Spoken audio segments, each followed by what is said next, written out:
Assalamu alaikum masu kallon mu da sauraron mu. Barkan mu da sake saduwa da ku a wannan tasha. Idan wannan ne zuwanka na farko wannan tasha, ka daure ka danna mana subscribe, kana ka danna alamar ƙararrawa domin more bidiyoyin masu amfani da muke wallafawa. Yau muna ɗauke da maganin larurar nan mai suna istimina'i. Maganin istimina'i wato maganin masu biya kai bukata da kansu. Istimina'i larura ce wadda yawancin daga cikin mutane maza wala mata suke fama da ita. Hanyar da suke bi suke biya kansu bukata ba tare da samuwar wani jinsin a gare su ba, inda hakan yake haifar da babban matsala a jikin ɗa namiji ko mace, wanda hakan yake jawo matsaloli daban-daban ko da bayan an yi aure, ko da mutum ya daɗe daina wa mutukar bai nemi magani ba. Wannan lalura tana dawowa inda take ci masa tuwa ƙwarya. Babban matsala shine mutum ya maganin larura tun kafin ta yi nisa. In kuma kana yi kai maza ka daina, saboda ba abin alkhairi bane ba. Allah ma ya hani ga wannan masu yin wannan al'ada ko ɗabi'a. Kiyaye, dole sai mun kiyaye kanmu in muna son mu tsira.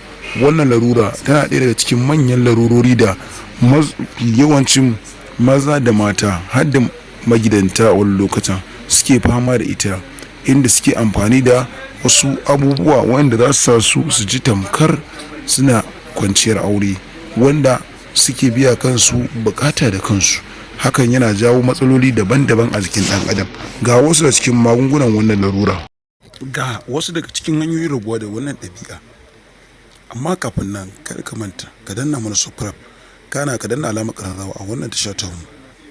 Kaɗan daga cikin hanyoyin rabuwa da wannan larura: na ɗaya, daina kallon fina-finan batsa ko hotunan batsa. Kallon fina-finan batsa ɗaya daga cikin babban matsala ne wadda ke jawo wannan larura. Tun daga fara kallon har zuwa gamawa za ka samu mutum baya cikin hayyacinsa, inda yake biya kansa bukata da kansa.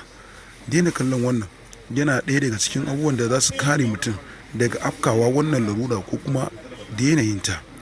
Abu na biyu, daina keɓewa a guri mutum shi kaɗai. Keɓewa shi kaɗai inda anan ne yake samun damar aiwatar da wannan ɗabi'a, domin ita wannan ɗabi'a ba ta aiwatuwa a gurin da mutane suke saboda jin kunya ko tsoron. Amma da zarar mutum ya keɓe, da zarar ka daina zama a guri kai kaɗai, hakan na ba da muhimmiyar rawa wurin rabuwa da wannan larura ko kuma kamuwa da ita. Abu na gaba shine yawan motsa jiki. Yawan motsa jiki yana taka muhimmiyar rawa wurin gudanar da jini a jikin ɗan adam ta hanyar rabuwa da wannan cuta, saboda yawan motsa jiki yana sa jijiyoyin da ba sa aiki su dawo aiki. Wannan larura tana kashe jijiyoyi na jikin ɗan adam daban-daban. Yawan motsa jiki yakan iya tayar da su ta hanyar inda zai raba ka da wannan larura har abada. Muddin kana motsa jiki to za ka rabauta da wannan larura, za ka rabu da ita insha Allah.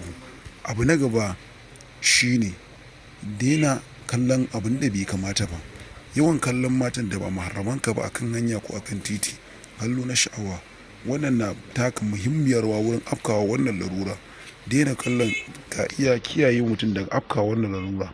Ku ci gaba da bibiyan mu a wannan tasha tamu, inda nan gaba kaɗan za mu kawo maka ci gaban wannan shiri da wasu daban-daban, inda a nan gaba za mu kawo maka magungunan wannan larura da hanyar rabuwa da ita, ci gaban hanyoyi.